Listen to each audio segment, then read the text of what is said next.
going on, ladies and gentlemen? Welcome on into this edition of PHLY Union Podcast. Will the Philadelphia Union finally break this home winless streak? Well, that's what we're going to find out shortly. We are a day away from the Philadelphia Union facing off against Charlotte FC. And, of course, guys, I want to welcome everybody in. Of course, I'm your host here, JP Zapata. Renee Washington is on vacay, much-deserved vacation. And it's been a hectic week over at PHLY Sports. Obviously, for the U, it's been pretty hectic. But listen, we got to get the job done, right? We got to talk about this team. Over at the Anthony Gargano show, we had Charlie Manuel on this week. So a lot of preparation, a lot of work still to be done from that show. So it's been a little bit busy with the Union having two matches as well. But, guys, obviously this is a crucial moment in the Union season here in 2024. Not a lot of things have been going our way either. So, listen, unfortunately, though, there's still a lot of soccer left to be played. And we're going to talk about Cincinnati. I want to get your guys' thoughts as well. Like I mentioned on Twitter as well. If you guys want to come on in the show, I will put a link out there. All right? Because, I'm a fan as well. I am a fan as well, and I want to get the pulse. I want to get the feeling of the fan base because I've definitely seen some things online, but I definitely want to hear what you guys have to say as well. So I will definitely leave the link here in the comment section if you guys are interested. You guys got to ask for it, though. All right, if you guys are interested, definitely let me know in the comment section if you want to come on in the show, and I will definitely put that link out there here for you guys. But look, we got a lot to talk about. Obviously, it didn't go our way against Cincinnati, and things don't get easier because you got a pesky Charlotte team that's coming here into Chester, Pennsylvania, and as we know, things don't always go our way against these teams here as of late. So we'll definitely talk about all that. We'll get to your thoughts, but welcome on in. We are live on YouTube. We're live on PHLY Union's Twitter account. And yes, I did bring back the TikTok Live because I missed you guys. And when we were back on El Parcero Phillies YouTube channel, when we were on when we were on TikTok Live, a lot of you guys had a lot of thoughts about the Union here on TikTok Live. So I figured, well, let's bring them back. If you guys are interested still, I know it's been a while. You guys can definitely chime in. We are live here on PHLY Sports. You can definitely find that on YouTube. Obviously, I don't have that connected to my TikTok account because I am not PHLY Sports. I work for PHLY Sports. I am blessed to be working for PHLY Sports. But you guys are more than welcome to drop any comments, questions, concerns here on TikTok. I'll keep peeking here as much as I possibly can. But yes, we would definitely will. Oh wow, we already got the the trolls out there. What does Saka have? How about you say it? I'm not saying. What does Saka have? Ooh, sorry. Didn't England play yesterday? A lot of soccer being played. Obviously, it is the summer of soccer. A lot of fun is being had right now. Obviously, with the Euros. What a great start to the Copa America last night. I know Argentina, although they won, they still weren't too happy with the result. Or I'm sorry, I should say with the playing field. And if you're Canada, geez Louise, you got one of the best wingers in the world, destroying Nico Molina on that left side. And unfortunately, they were not able to get the dub. But it's been a lot of fun. Today, I did watch a little bit of that Poland-Austria game. Eesh. If you're a Poland fan, or if your nationality or if your nation is Poland, sorry. I'm genuinely sorry. They still got some ballers, right? Lewandowski's old. I'm a big Piotr Zielinski guy, and it's definitely been tough. Obviously, Spain got one on Italia. Yeah, Denmark and England. My producer over at the Anthony Gargano show, Andrew Frazier, big England guy. Wasn't too happy with that result. He wants his England to be winning, as all the British fans want to do as well. And I think tonight in Copa America, I think Chile's playing tonight. Let me grab.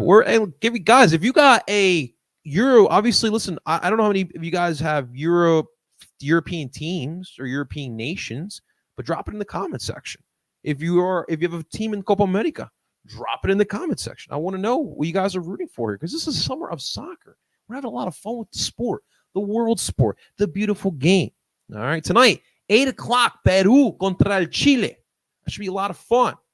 All right, I like it. Peru, obviously, still a player. Some solid players that they got over there, los Peruanos. And for los Chilenos, trying to turn that page into the new generation, the new era. Arturo Vidal, Alexis Sanchez are old. It's time to evolve. All right. Giants velocity gets it, man. Go Phils. Go Fightins. It's our other team. That's so frustrating is that the Union did not capitalize on this window that they have, right? Dude, MLS Cup, final appearance. Was it 2 Eastern Conference Finals appearances? Supporter Shield winner. And was like pre-2022, the Phillies still haven't made, it was like an 11-year drought that they had that they didn't make the playoffs. And for the Union, it was the time to capitalize on the popularity, captivate the minds of the city. And they just didn't do it. And look at it now. The Phillies, one of the best teams in baseball. They've definitely captivated the minds of Philadelphia. I mean, for Christ's sakes, you go to Citizens Bank Park on a weekday. It's 40,000 strong on a weekday afternoon. That all gets up to like 30,000. You motherfuckers all got jobs using that PTO. I love it though. You know, and the Union will be back, man. The Union will be back. We will see. Ghost Velocity says chances Costa Rica winning Copa America. Not high, my friend. Not high. I'm sorry, Ghost Velocity. Not high. The problem is that look, if you're a North American team, even if you're the United States, right? The United States has been a power here in this region for a while, dude. You're going up against the Brazils, Argentinas. You know, a lot of people are riding high on my Colombia.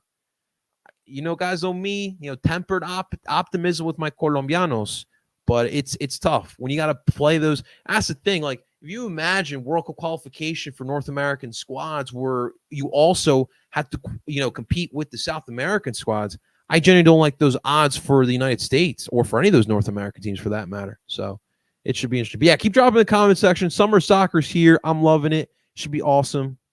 How crazy would it be if Costa Rica won? I wouldn't mind it. Honestly, I wouldn't mind it. I'm a big on the Cinderella story, big on the underdog. I love a good underdog story, but I just flat out, it's going to be tough for a North American team to beat those. The thing is like, like last night's like the perfect example, right? Like I thought Canada brought effort, and I think Jesse Marsh's tactics are solid. And, you know, I think they're a more cohesive unit than an Argentina, but it's just that, dude, there's just too much talent on the Argentinian side, right? And if you're Canada, you kind of just got to take that result. It sucks, but it is what it is. Jillian, what's up, girl? Low-key rooting for Jamaica. Jillian, you know me. I always have a soft spot for Jamaica, obviously for Andre, but now with Damian Lowe, obviously, as you were there today, Andre, I don't think he's going to play in this Copa America, even though he's on that squad. I know Jim thinks he's superhuman, but I don't see it happening. But yes, we definitely always root for Jamaica around these parts, man. And by the way, those kids, it's beautiful. Absolutely beautiful. All right, let's get into it. Keep dropping those comments. I love it. Keep dropping the comments here on TikTok. Keep dropping the comments here on Twitter or on YouTube, wherever you're watching. I really do appreciate it. Hit that like button, subscribe too. If you're watching here on YouTube. I appreciate that, guys. All right, let's talk about Cincinnati real quick because I didn't get a chance to talk about that. Like I said, hectic week here. You know, I'm watching that match in preparation for Charlie Manuel Thursday. So, like, my head was in two places. I don't always like that, but we got to do what we got to do these days.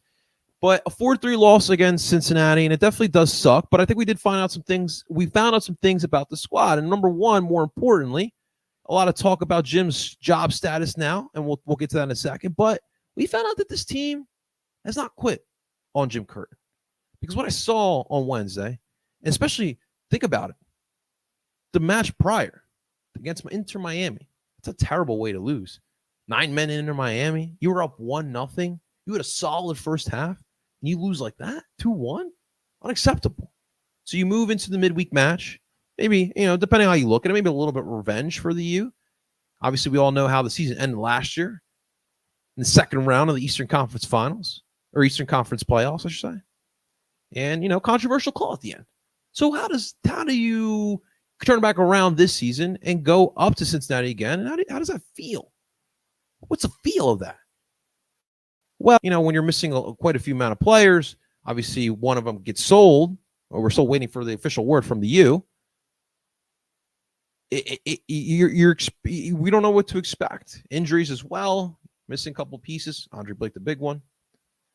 But it is definitely a positive to see that there was still some fight for this team. But at the end of the day, and you can't fault the U, But stars win games. Doesn't matter what sport you're talking about. Stars win games. And Luciano Costa, in the biggest moment of the match, stepped up big and got the difference maker. That goal, was it the 98th minute he got that goal in injury time? By the way, 10 minutes of injury time feels illegal. Like anytime you see 10 minutes of injury time, that just feels illegal. And here comes Luciano Costa. He rocks one in, and that's the rest is history. Union should have walked away with a point, but woulda, coulda, shoulda. This is professional sports. Every play matters. Every minute matters, especially in the sport. And star players can definitely win you games. And it is super frustrating not walking away with a point. And I get that. I fully get that. But let's dive deeper into this game. All right. Again, defensive breakdowns are killing this team. The overall team defense is just absolutely killing the U right now. Let's look at these goals, right? So the first goal, Kelsey, young kid, the kid gets a little header on, and maybe Zemla should have blocked it, whatever. The way I look at it, Kelsey should have not been wide the F open in the middle of the pitch, right in front of Oliver Zemla. And he put just enough on the ball for it to just grasp away from Zemla's fingertips. And boom, that's 1-0. That's rough. That's absolutely rough. All right. The second goal, tough break for Jack Elliott, right? Kubo does a smart job of veteran play right there, understanding the space, draws the penalty, and obviously Costa is going to bury that 2-0. And listen, I know people can debate whether that was a penalty or not, but at the end of the day, Cincinnati's at home. They're going to get that call, and Costa is going to nail that in. So it's 2-0. Third goal. All right. Third goal. This is the worst one. Okay. This is the worst one. And if you're a Union fan, you have to feel for Zemla, right? You just absolutely have to feel for Oliver Zemla. First off, it's a tough spot already because you're already trying to fill in for Andre Blake, who is one of the best of all time to do it in this league. And here comes Oriano from midfield. Just first off, great recognition, because in that moment, you're on the left side of the midfield. You're not thinking about fucking chipping it in. You're not looking at where the goalkeeper is. Maybe, good players and a good heads up player like Oriano is going to notice that. And you just feel for Oliver Zemla. And then the fourth goal, Marcus Anderson, what the hell are you doing? Young player makes a young mistake. Should have just passed it to Quinn Sullivan. Got to keep your head up, brother. Or at least run hard. Get that ball bounce, something. But you just stopping there, getting that turnover is huge. It really is huge. And that's when Acosta was able to take advantage of the moment. And it's a 4-3 game. And just like that, you lose a game. It's just tough. It's just a tough way to lose it. And you look at a lot of these goals we're talking about, it's just defensive breakdowns, right? You think about the first one, where's the communication? Why is Kelsey left wide open? The second one, you just, it's a better heads-up play by Kubo. The third one, feel for Zemla. Zemla has to have better recognition, right? And then on the fourth one, it's just overall communication, Marcus Anderson making a bad mistake. All throughout this entire season, there's countless goals where you're just wondering, why is someone not getting in front of the player? Why are we allowing these easy goals? And that's just how it kind of went on the night, man. We got Sean here on TikTok. Appreciate it, man. We'll talk about that. Beth, what's going on? It's good seeing you, Beth. I haven't seen you in a while. What's happening, Beth? We'll talk about that Charlotte one in a minute. But if you have any thoughts on the Cincinnati match, definitely let us know in the comments section. Nope, doesn't look like. Yeah, it sucks too, right? I mean, Jillian, I know you're the same way. I do root for Jamaica in these tournaments simply because I want Andre to win some hardware. Like even here, it just sucks that he couldn't hoist that MLS Cup in 2022. Man's literally given everything to the badge, and he deserves some type of hardware, right? And he's gotten close with Jamaica. Was it 2014 they made the final for Gold Cup or Copa America? No, I think it was Gold Cup here in Philly. Dude. So frustrating, right? It's super frustrating. Todd, what's happening, brother? It's good seeing you in here, man.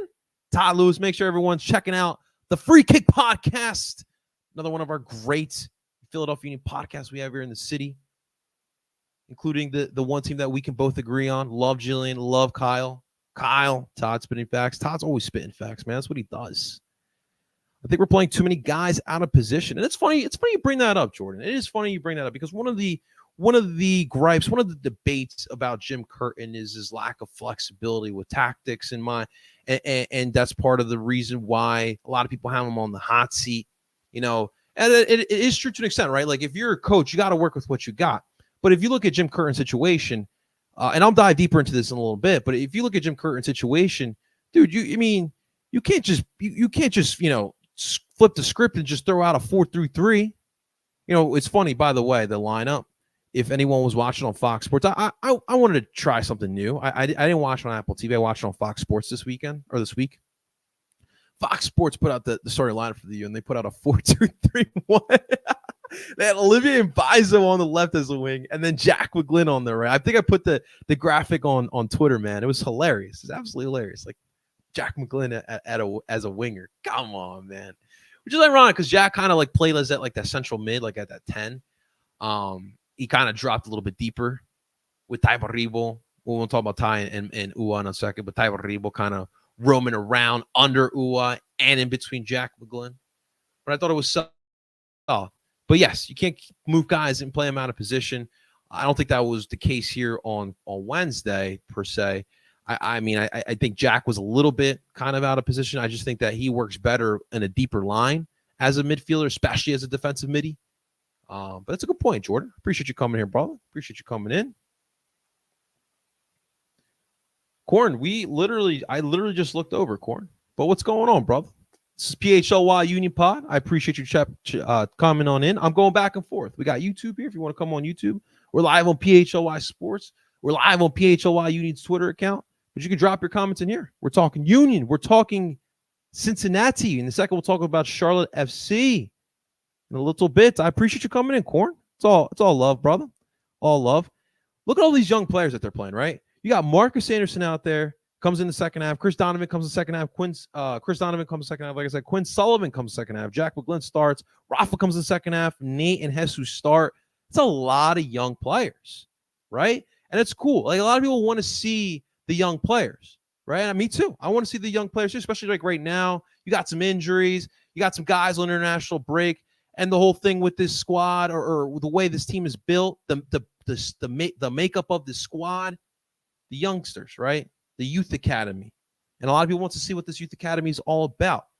And I think that this is valuable learning experience and valuable time for these young players. But with that, you're going to have your growing pains. And you saw some of that. And you've seen some of that over these past couple matches too.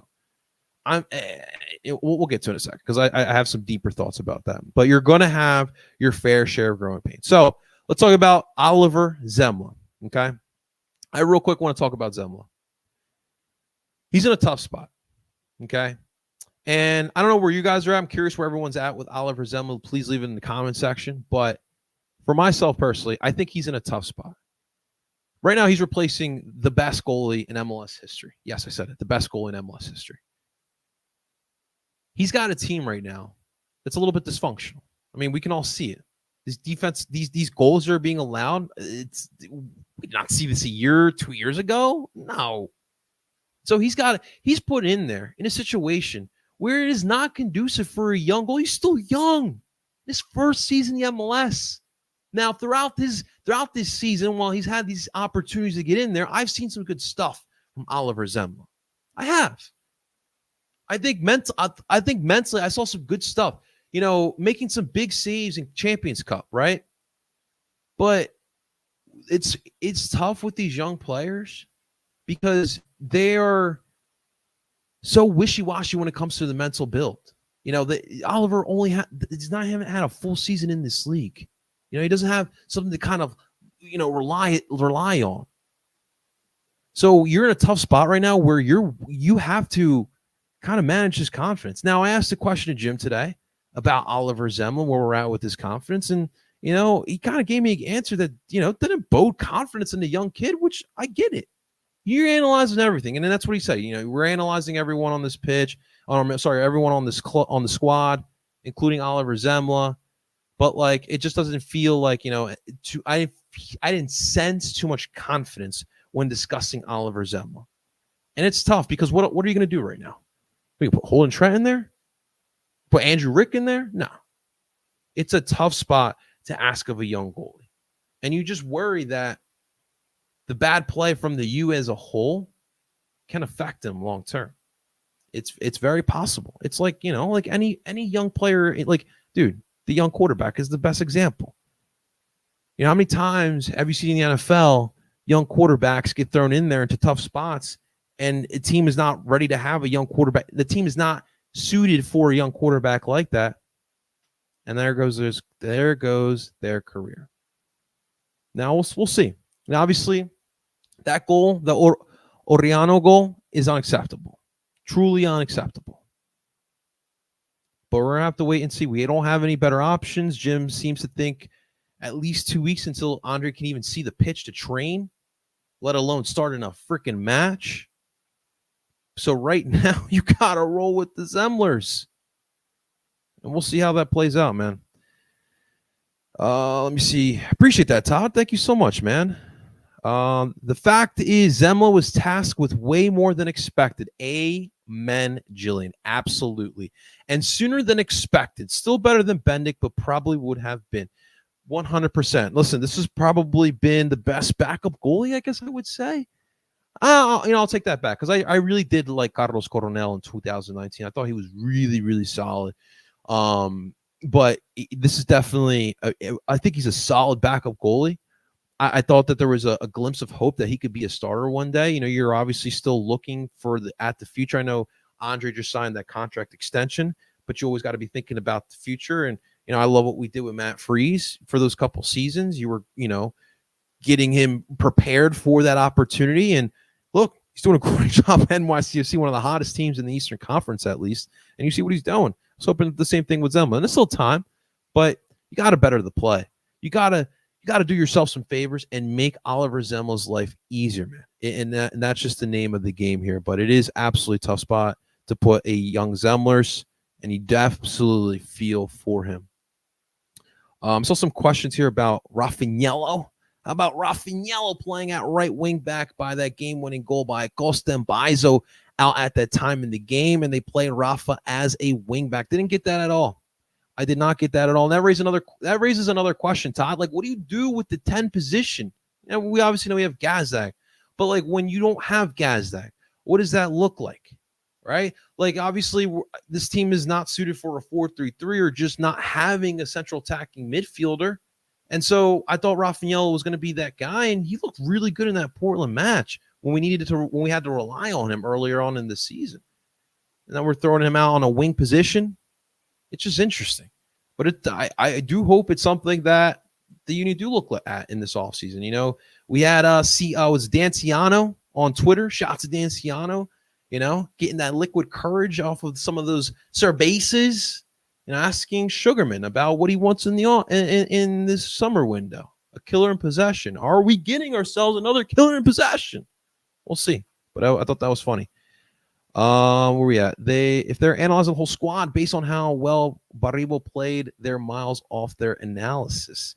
Baribo looked really, really good. We'll talk about that in just a second. You think it's Caven and Raffagnello time, reps, and a debut? First off, Jose, what is going on, my man? How you feeling, brother? I mean, listen, what do we make of Caven? The fact, what? Another thing is, too, like, I'm tired of talking about Caven. If Caven can play, then they're going to put him out there. But, like, we're really trying to rush a 14-year-old kid because, obviously this kid's got so much hype around him. I mean, I feel like every day there's a new, every week there's a new article nationally or internationally about Caven Sullivan, and I get it. He's 14 years old on a senior team. It's crazy.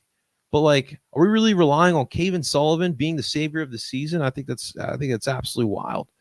What's your thoughts on McGlynn? He looks a little bit he looks to be a little odd recently. I mean, dude, we're asking a lot from Jack. I mean, think about it. We're asking him to play higher up in the midfield. That's something he doesn't usually do. I think he's fine. I think that the issue is just the team as a whole. I think these players, everyone's bringing up Jack McGlynn. Everyone's bringing Jakob Glezis, individual players. But that's the thing. The Union of the past couple of years have never been an individualistic team. It's always been a collective unit. And right now that collective is not playing well. And that's been one of the main issues here for the squad. Beth says, I want to see Tai Baribo score again. That was amazing. It was fun. It was fun seeing Tai have fun out there. You definitely like that. What's up, Jason? How you doing, brother? I haven't seen you forever, man. Hope all is well, brother. Love seeing you in here. I really, really, really do appreciate it. Thank you so much for stopping on in here, man. Where we at here? Let's talk about that pairing. Guys, Baribo, Ua, look good, right? They did look good. They did look good. Now, here comes, my tempered pessimism, right? Guys, that Cincinnati back line was not good. Everyone was high on Ua and Baribo, and I'm not saying that don't take it for a grain of salt. That's all I'm saying. There was some good stuff, but I'm going to take it with a grain of salt because of that back line of Cincinnati. But I'll say this. If Baribo and Ua have chemistry that works, it'll make us all feel a lot better. All feel a lot better. But I think this upcoming match tomorrow is going to be a great test. Charlotte, one of the best defensive teams that we have here in the league. Baribo and Ua, we'll see how much they are made of. It is also good to see Ua playing a lot of minutes. Remember the time was even last year, 2 years ago. Ua was playing 60 minutes at most. It's good to see him out there. And listen, it's his attack, right? It's his time to shine. I've heard the talks about him and Carranza maybe not looking good together all the time, which is crazy because they were scoring a bunch of goals in 2022. But here, we'll see. This is the time to prove. And anyone who watches the show frequently, I really, I'm not the craziest Ua fan out there, but I'm willing to give him a chance. I'm willing to see. My stance, I'm staying with this stance here. I'm giving Ua the entire season to prove it because this is year number 3. What was it? Trois 2, right? In French? Whatever. This is year 3 of Ua. This is the time for you to solidify your role with the squad. In my personal opinion, if it's not it, it's not it. You got to wipe your hands clean and move forward without him after this season. But we have, 3, 4 more months, 5 more months for the regular season's over. It's just time to shine. We'll see what he has. The great part is I think the Union, if I saw the standings correctly, are a point or two outside of a playoff spot, which I know a lot of people are concerned about that. Playoffs. And we'll see what the Union are made of. I think that overall, the one thing that everyone can take away from the match on Wednesday is that there is still fight from this team. And right now, I'm going to show some of the things that are being said nationally, but that's been the thing recently, right? Has this team given up on Jim Curtin? Because when you see this Union team over the past month and a half to 2 months, it hasn't looked good at all. I want to get to these comments before I show you guys what I got for you. Rate Rafael here also thoughts on wait, Renee taught me this all the way through Macania, right? Please tell me I'm right. Rafael's hair, good, not bad, not mad at it. By the way, what's with this younger generation below me with the broccoli hair, right? I did have the broccoli hair for a minute in 2021. Hated it. But dude, the broccoli hair, the broccoli top, it's a thing. Rafael's got the broccoli top, the blonde I guess we call it cauliflower out here. Is that the cauliflower top? Jose, it's not bad. I just think he needs to clean up the sides, which obviously, listen, he's busy. He's trying to fight for a frequent spot on the squad. But the cauliflower top, man, it's something else. It's something else. And listen, all the way through, I don't know what to make of him because obviously this team could use another center back, right? Damian Lowe's out. If anyone knows me, I don't like playing Nathan Harrell as a center back, although he's probably the best 1v1 defender on the squad. But I don't like him as a center back. Was he 23 now or 22, Macania? Would hope that he could take a spot. Obviously, we got you, Jose, right? We have Jillian, Kyle. I know you guys are big on Union 2. I just personally don't have a lot of time with Union 2. It's tough. It is putting a lot of my focus on the Union, let alone Union 2. I would love to watch some more Union 2 matches. But I know one thing about Jim is if you show what you got in training, he's going to find some time to put you out there. I mean, like, look, I mean, do you think Jim wants to put Nate at that as that center back? No, I don't think so. Especially when you got Cincinnati with those wingers. But we'll see. We'll see. I'm gonna try to watch some Uni too. Now that we're in the summertime. Preach, Cincinnati missing their two. Yeah, yup. Let's see if and what Hagelin only played like was it 60 minutes or so? You had 30 minutes of a weak ass back line. And yeah, I expect Ua and Baribo to eat a little bit on that. And they did. But all jokes aside, guys, like I know people like to kill Baribo, but that's a great moment, right? Like the dude's had such a tough time here in Philly.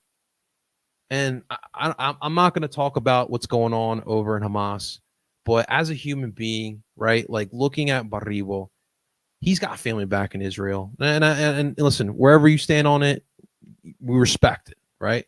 But as a player, Baribo definitely has family back there. Just imagine you put yourself in that situation.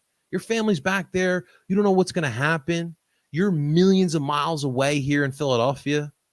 That's got to be tough on him. And he's got to find a way to stay focused. He's dealt with injuries. And so, like, I do feel for him as a human being, but also this is a business. If you ain't got it, you ain't got it. And we all had hopes that he would come in and, be the heir apparent to Julian Carranza, and he hasn't really taken that role. But Wednesday was a good first step. We'll have to wait and see more from Tai Baribo. But I thought it was a great story. And dude, just look at him after the first goal he scored. Dude, look at the elation in his face. That's why I love this sport, man. It's like those moments. He knows it hasn't been easy. He knows how big that goal was. And then he gets the game-tying goal. Oh, I thought it was so dope, man. I thought that was so dope. But we'll see. Oh my God, great name to pull out. The Kyle Angelin. Yo, Stuart Finley. Yo, what's Stuart up these days? Is he still, was it Oxford United he was at? It's a good name, man. Yeah, listen, I wouldn't mind Stuart Finley. He was a veteran guy, great in that draft. You know what? If Stuart Finley was still here, I think the defensive breakdowns would not be there. Because Stuart Finley was not the most, athletic, not the fastest guy out there, but he was a vet and he was very smart. And I think a lot of the problems with the defense right now is team-wise. It's a team issue, but there's lack of communication. There's and it comes with chemistry as well. And I don't know why that's off, because if you've been playing for 3 years together, a lot of these guys have played together for 3 seasons now, right? There shouldn't be breakdowns like that. But Stu would have definitely had that on check. I would love to see, it's funny, I was talking about David Vasquez with my fiance the other day. I would love to see Vasquez get a chance at some point. Yeah, me too. CJ only even sounds like we will see Caven sooner rather than later, crushing it at Union 2. It's still different than the first team. That's the big thing as well. The thing is you're going to get the people asking when Caven's going to come out there, because the hype is there around the kid. It's going to continuously come. Now, Vasquez is so interesting to me. The fact that you can steal a kid from the LA Galaxy region with all those talented kids out there because he wants to play for the Union Academy. Excuse me. That's dope. It's absolutely dope. Stu was on loan with Kilmarnock, but is back to Oxford. Does he want to come back to Philly? Dude, what do we get for him? Was like a couple 100,000, or was he free? No, I don't think it was a free. It was the middle of the season when that happened. We got a Celtics fan. I thought you. Oh wow, boo! I thought he was like talking about Celtic over in Scotland, but hey, all good, man. He's a Rev Celtics guy. Got a Rev Celtics guy. Okay, all right, very interesting. All right, let's talk about the national media thing, right? It's so funny when shit hits the wall, hits the fan for the squad. Everyone has opinion about the Philadelphia Union. It's so funny.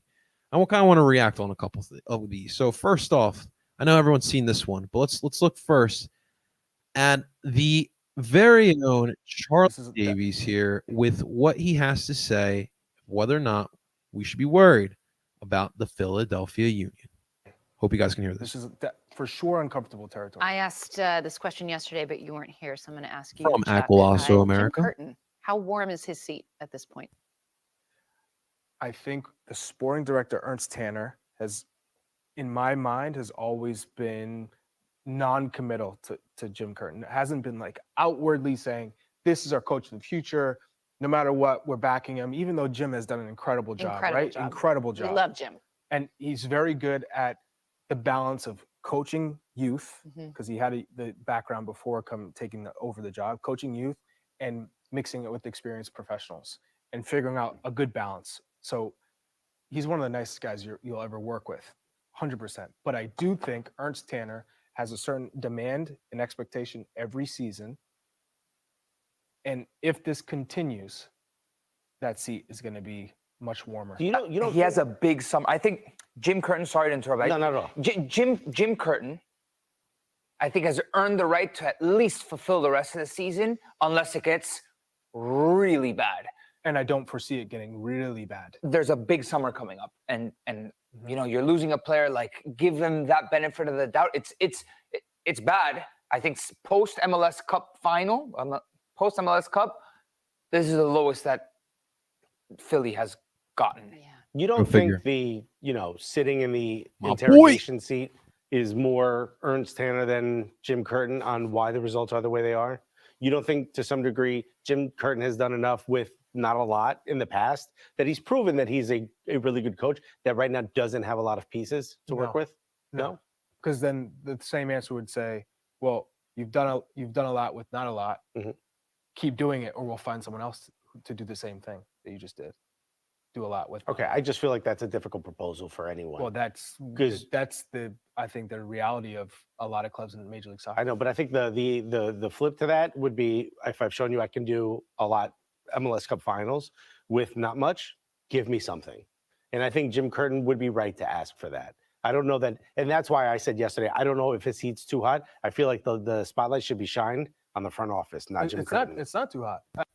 All right, let's stop it right there. Because a couple things to kind of unpack here. So number one, this is like the one thing I always hear about Jim on the hot seat, and that's that he hasn't used what he has and make it the best product, right? Like, he's done that over the past couple of years. My whole thing with the squad construction, and I've talked about this before, is that, dude, you can't run the same squad. Sometimes it works for more than 1 year. And this was the problem with the Eagles this past year, right? The Philadelphia Eagles.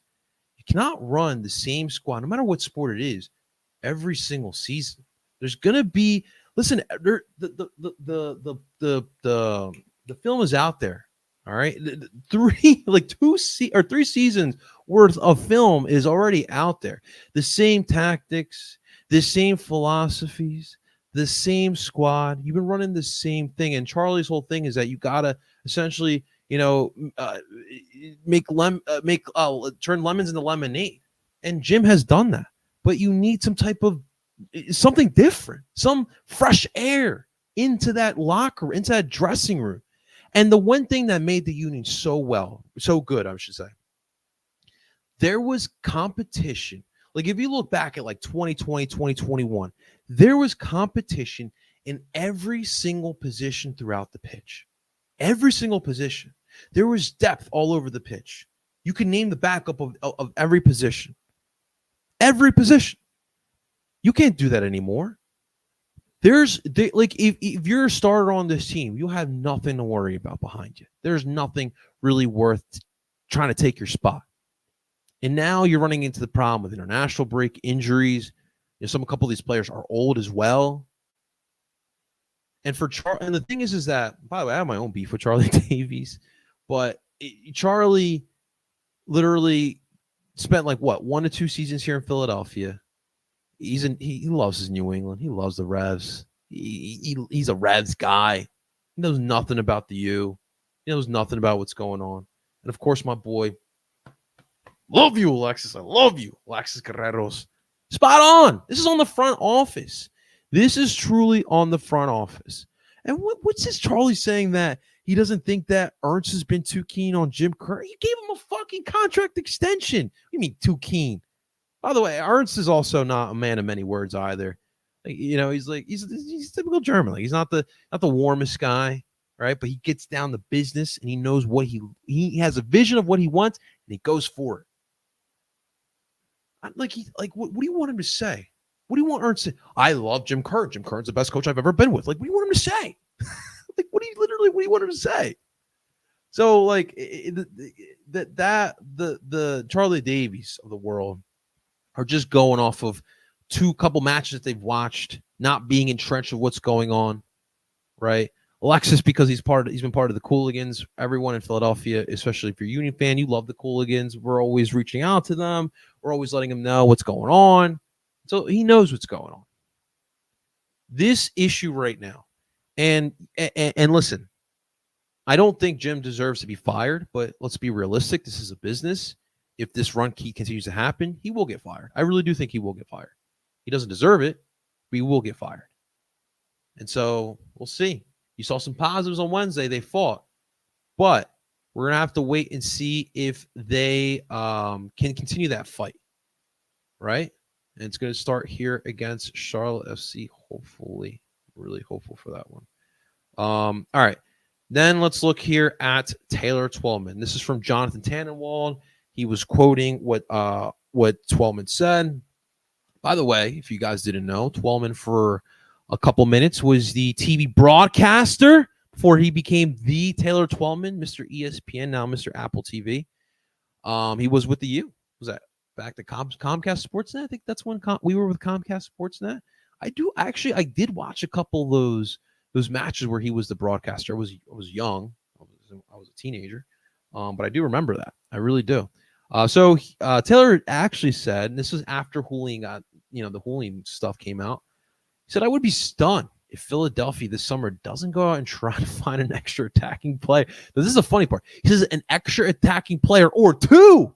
And then, of course, Jonathan speaking for all of us. Forgive those of us, TT, Taylor Twellman, who we will believe it when we see it. Absolutely. I mean, realistically, guys, do you think that this team is going to get two attackers? They have to get an attacker. Like, I don't know how your Sugarman, like, realistically, I know Sugarman is all about saving the dough. I get it. But there's no way that you're watching this team right now and thinking, we don't need to sign anything. No, you need to make a signing. Yes, you should make a signing or two. But realistically, I'm being realistic, you need to make a signing.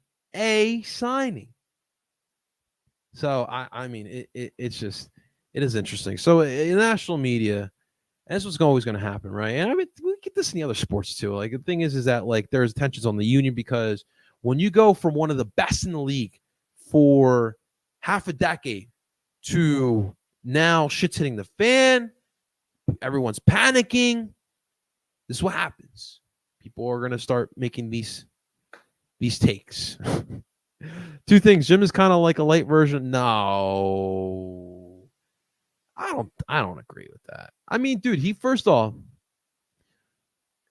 Jim has always worked under an athletic director who is going to dictate the philosophies of the team, which, by the way, just let Jim do what he wants. Okay. Now, he has done some flexibility. And by the way, I did like the fact that Jim rolled out the 3-back set on Wednesday. Because if you're going to go up against a 3-back set, the best thing that you can do if you're the U is also line up in a 3-back set. I've seen Jim run the Christmas tree. Now, the thing is that when Ernie Stewart was the AD, it's all about that 4-2-3-1. It was all about the heavy possession. The Dutch football, right? Now with Ernst, das German high press. And the thing is that we really haven't, I really don't feel like we've had the personnel that run that high press. But in 22, it was awesome because that midfield was so compact. No one was breaking that down. Back line was playing at its highest level we've ever seen it. And then Gazdag was just feeding Carranza and Ua. They were just nailing in goals. But I listen, I do think that Jim deserves a lot more leeway on what this team does, and especially its philosophies. And secondly, this whole situation about the lack of front office moves and relying on academy kids to save us MLS is a grown man league. Listen, Jordan, my whole thought was I do like the youth academy of it all. I really do. And if the grand scheme of it all, you use the youth academy to build the core of the team. You use the transfer periods. You use the outside markets to fill the rest of the squad. But you also need to invest. And you also need depth. Right? And listen, teams are spending money in this league. I mean, dude, we just got the report here today. The team we just freaking played. I want to make sure I give Christian R. Dyer. I want to make sure we give the right credentials here. So Christian R. Dyer reported that FC Cincinnati are throwing or have thrown an offer at USMNT Weston McKennie. We all know just got done his season with Juventus. I mean, dude, dude, I don't think it's gonna happen, but that's what you love to see if you're a squad, not your Cincinnati team. Like, honestly, like come playoff time, I do think it's gonna be Miami and Cincy in the Eastern Conference Final. But dude, I like Cincinnati. It's a veteran team with good star players. They've invested in that squad, and right now it doesn't look like they have depth because of injuries in the national break, but they got some depth. I love the way they built that team with our guys. Oh, Brayden Noonan. I agree. I think we're using the academy too much as a crutch, and that's honestly pissing me off, truly. Todd Curtin has mentioned multiple times this season, NYCFC and Inter Miami, that the only players that are going to get the Union out of this rut is the players at the club currently. And yeah, actually, I forgot to even bring that up. Here we go. Standings. That's the thing, Todd. Like this team, the way it's currently constructed, should be able to get into the playoffs. This team, the way it's currently constructed, should not have their 7 last home matches winless. Should not happen. It's unacceptable. But the fact of the matter is, the Philadelphia Union are essentially tied with Atlanta United for the playing game. And as we all know, Atlanta United just got rid of their Greek god, Yakamuka. I can't even say his name. I'm not even going to pretend I can say his name. But, dude, and like, if you want to be comfortably in a playoff spot, Toronto is 24 in 7th place. That's 4 points. 4 points. That's a win and a draw. So all it takes is just that one result that you muck and grind out. And then you get the ball rolling. It's as simple as that. Simple as that. Jim only has a diamond in the Christmas tree formation. He needs to add more formations. But what other formations? Because if you want to run a 4-3-3 and a 4-2-3-1, those are the other very popular formations that you see. You don't have the personnel for that. Right? So it kind of is what it is right now. Okay. Appreciate it, Joe Barrow. Thank you so much for that. Appreciate it, man. Appreciate it. All right. So let's look real quick at tomorrow, right? And by the way, you guys really bullied the Union? What the hell's wrong with you? I saw that. I don't know what to make of this Union Yards. Obviously, dude, it feels like we're cursed. Like it feels like something is off with that place. I didn't feel it when I was there. When I was there, it felt like a cool spot. Grab a good, and dude, what they have like 30 beers on tap. I mean, you know me, I love my beer, but I didn't feel that. And now 7 winless since that place opened up, and just like the run of form with the squad has just been off. I don't know what to make of it. But guys, they're not going to get rid of it. Guys, they're not going to burn that down. They're not going to close it down. I don't know what you do. Maybe what you're going to have to do. And actually, it's funny because we talked about that on the Anthony Gargano show last week because we all feel like the Wells Fargo Center is cursed. So they're talking about doing some voodoo, some witchcraft, getting a witch doctor into the Wells Fargo. So we have to do that Union Yards, dude. The way it's been looking like as of late, we got to do something about that place, right? But I mean, like in all seriousness, dude, we got to find a way to get a dub. And it is doable. Like, Charlotte FC, and we saw these guys like literally like I think it was like a month ago, not even. We were down there in Bank of America, which we also don't have a lot of luck, but you were lucky to walk away out from that match with the 0-0 draw. And you know what you're going to face.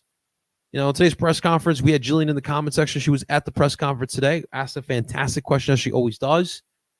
What can you learn from that team, from that result a month ago in North Carolina? Well, what you really learned is that Charlotte is a very disciplined, very well-organized team.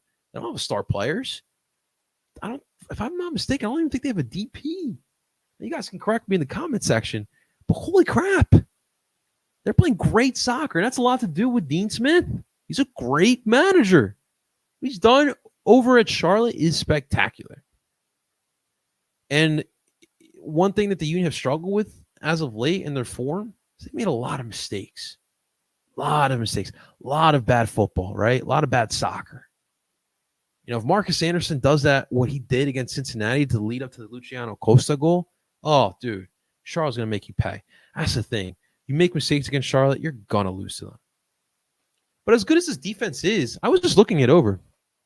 As good as this defense is, it's not like they shut everybody out. Now, they're definitely a better team at home, and I'll give them credit for that.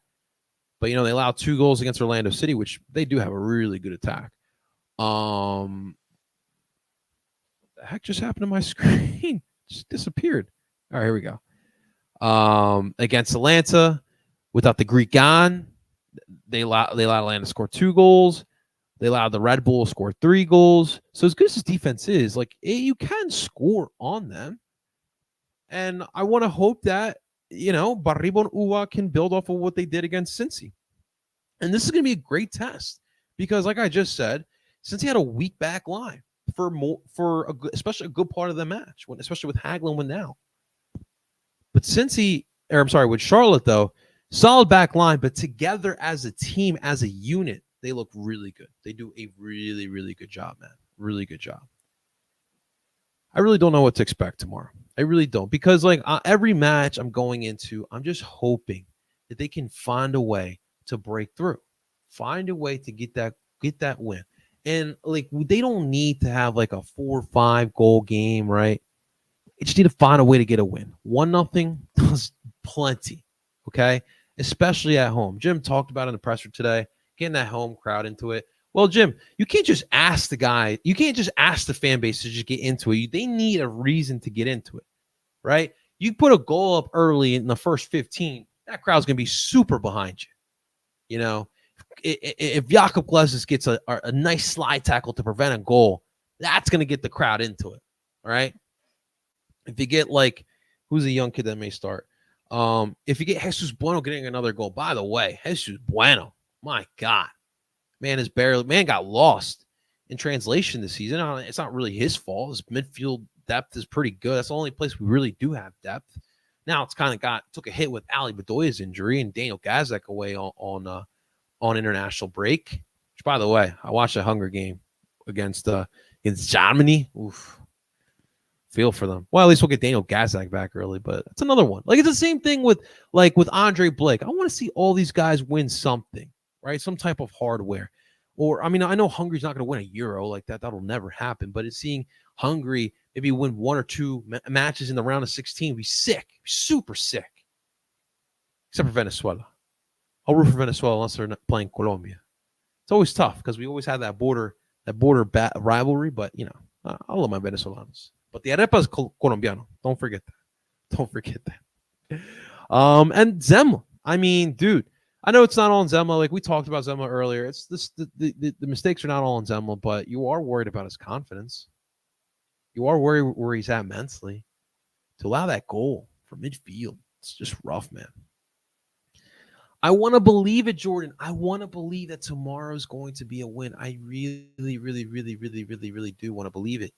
I just don't know, man. I just don't know. Charlotte is a really well-disciplined team.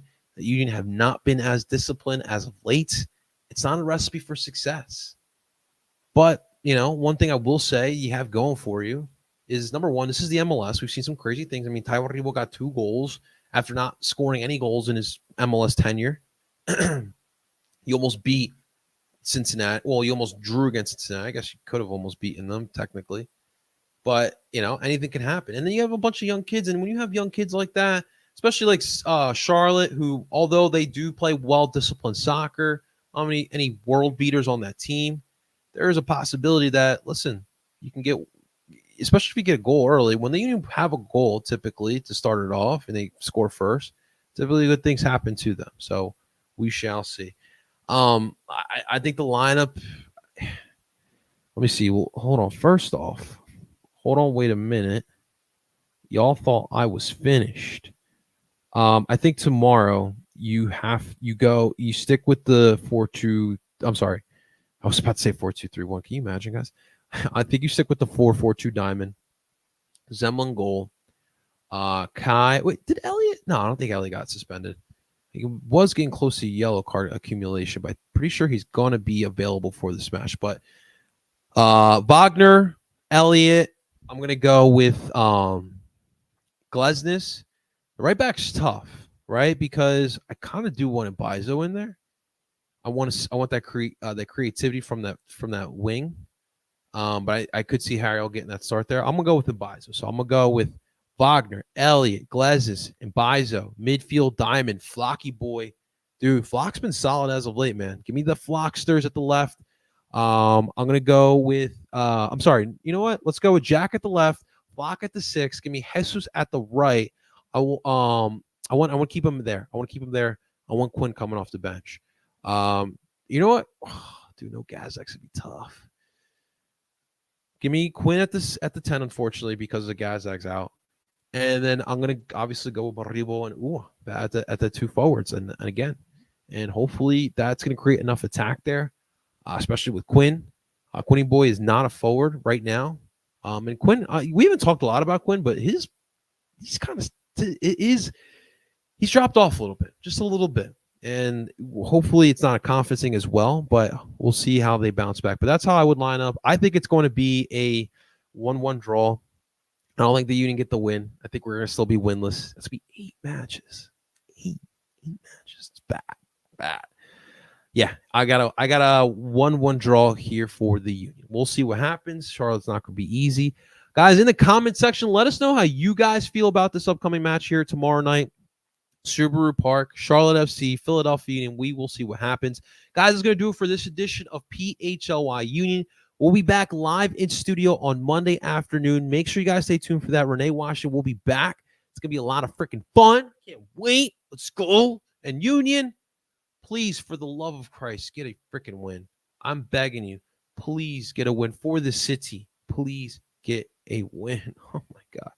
That's going to do it, guys. Make sure you guys hit that like button. Subscribe for more here at PHLY Sports. Of course, you can stream us where you stream podcasts. Find us PHLY Union Podcast. We're available on Apple, Google, and Spotify. You name it, you can find us there.